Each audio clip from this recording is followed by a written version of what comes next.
आज सिर्फ महिलाओं की बात हो रही है। चलिए आपको वो वास्तु टिप बताऊं जो महिलाओं से जुड़ी हुई है।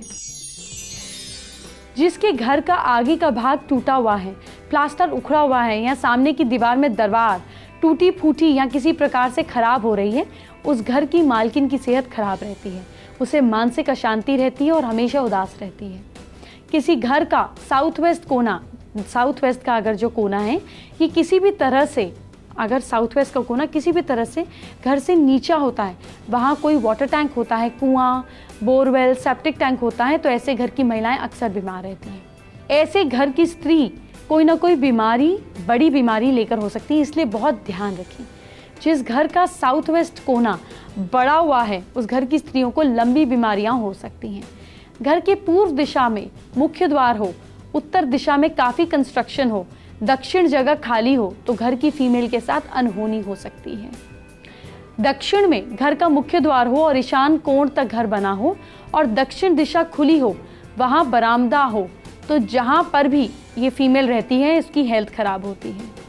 घर के दक्षिण दिशा का खुला होना या सभी कमरों और बरामदों में दक्षिण का भाग नीचा हो, तो उस घर की स्त्रियां खुश नहीं रहती। किसी घर के आंगन से पानी दक्षिण दिशा या साउथ वेस्ट की ओर से बाहर बहता हो, तो उस घर की स्त्रियों के लिए शुभ संकेत नहीं होते।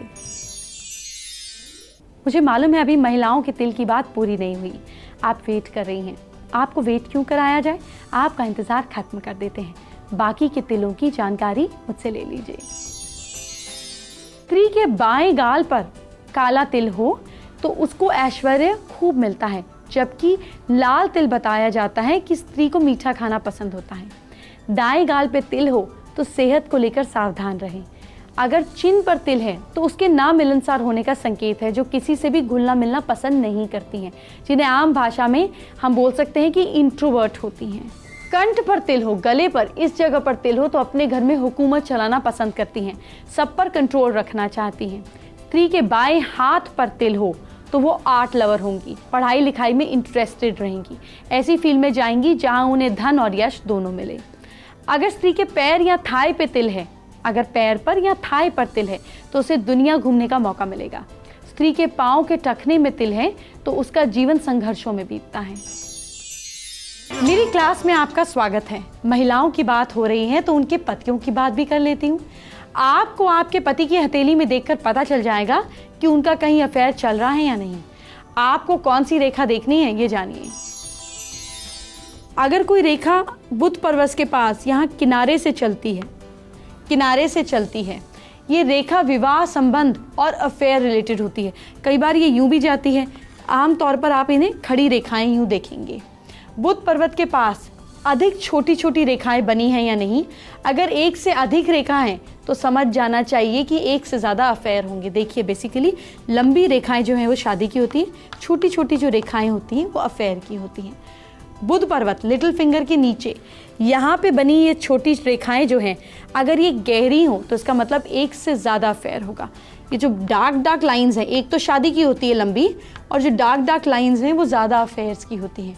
अगर विवाह रेखा दो भागों में बटी है, अगर ये एक मैरिड लाइन है और ये दो पार्ट्स में ऐसे जाके बट जाए, फोक हो जाए, तो ये शुभ नहीं माना जाता। कारण ये कि दूसरी रेखाएं शादी के अलावा बनाए जाने वाले अफेयर को दिखाती हैं।